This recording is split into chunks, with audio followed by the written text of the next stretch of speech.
Good morning and welcome back to Margin. This morning I'm going to talk about 5 key steps to managing your debt in uncertain times. This is part 1, so let's jump right into it.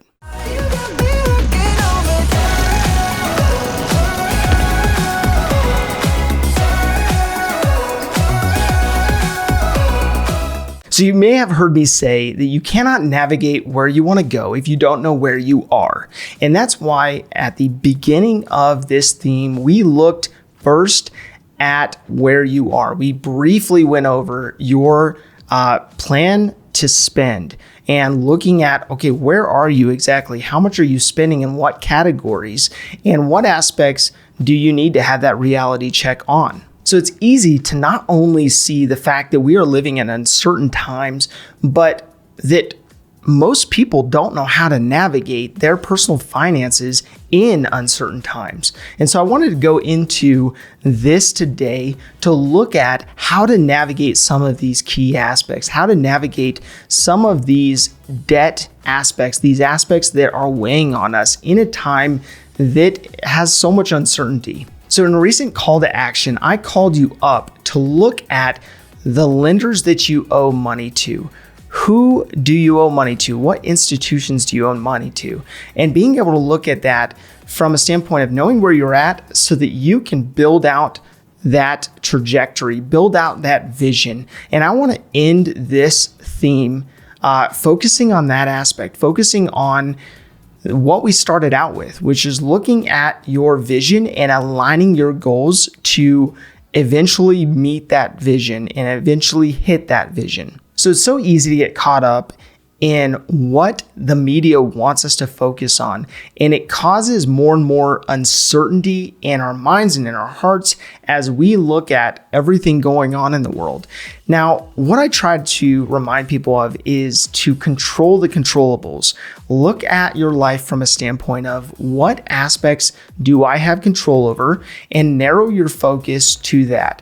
Now, that doesn't mean you don't get involved in bigger things than yourself. And that doesn't mean you don't find causes that are important to be a part of. But what that means is not to get overwhelmed by things that you have no control over. So there's always something to be concerned about for all of us. If it isn't one thing, it's another. And that's why it's important for you to come up with your own filtering system, your own process to follow in the event that something unexpected occurs. And as you look at what's going on in the world, you then have a filtering system look at that through, almost like a lens that you can look at that through.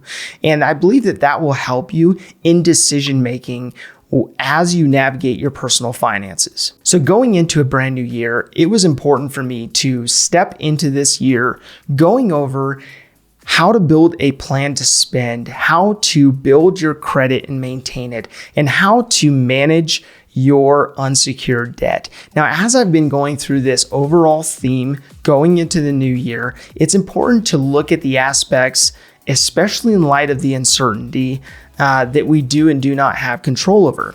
And so what I did is I broke this down for today's episode into 5 steps. So these 5 steps really come down to looking at how much you owe to whom and being able to not only aggressively pay down that debt, but also to reduce the number of institutions you owe money to. So the first step comes down to maximizing your saving and your credit lines.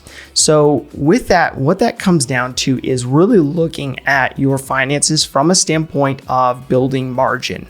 So obviously, this is not a theme on savings. We will we'll be looking at that in this next theme coming up.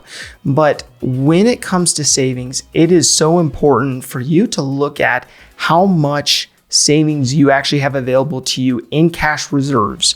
Now, I mentioned before that your equity in your vehicle, or your equity in your home, or your credit lines, or whatever the case may be, that's outside of just having an emergency fund. Now, commonly referred to as 3 to 6 months of your living expenses, it's important to look back at your plan to spend. Look at how much you're spending in what category, get a total added up, and multiply that buy 3 to start and build it up to 6. Now, why I say that is it's important for you to have reserves. Most Americans do not have savings, and you can see the ramifications of those decisions in the lack of margin that people have in their finances. So my encouragement to you would be to build up and look at whether you have savings that could last in the event of a furlough or a downsizing of your company or some other emergency. So as I've mentioned before, margin really comes down to building options into your personal finances. So although it's really important for you to have equity in your home or in your vehicle, or even on your credit line of some kind or another, that is not an emergency fund. And as we look at savings as a theme coming up in the in the next month, it's going to be important for you to look at where you are putting your savings, if you have savings, and making sure that that savings is in an account that is yielding something better than leaving it under your mattress or in your savings account with your bank. Now, with that, it is important to look at your credit lines for this series, for this theme, and figure out how to maximize those. So oftentimes we don't have because we don't ask, and so we don't call our credit card company or the holder of our personal loan or whatever it is to see if we can take advantage of any special offers or any options we may have. And my encouragement for you with this step is to look at how you can contact the institutions that you have debt with and expand that credit line.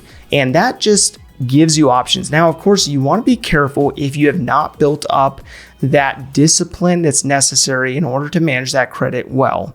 So really what this comes down to is it's any credit line you plan to keep and expanding that for a time period such as this that is uncertain. So the second step comes down to spending. It is important, especially in uncertain times, for you to be proactive in cutting your spending. Now, you can start by going back to your plan to spend and going over all of those individual items that build up into your plan to spend and being able to look at what things can stay and what things need to go.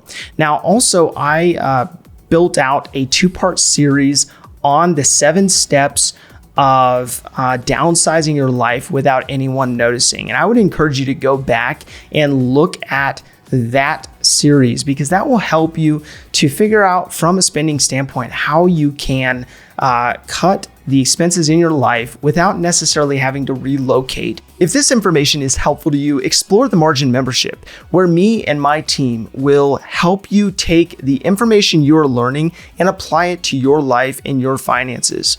I've built an interactive course that allows me and my team to come alongside people like you to help you revamp your finances and build margin into your life. Click the link in the description below for more information.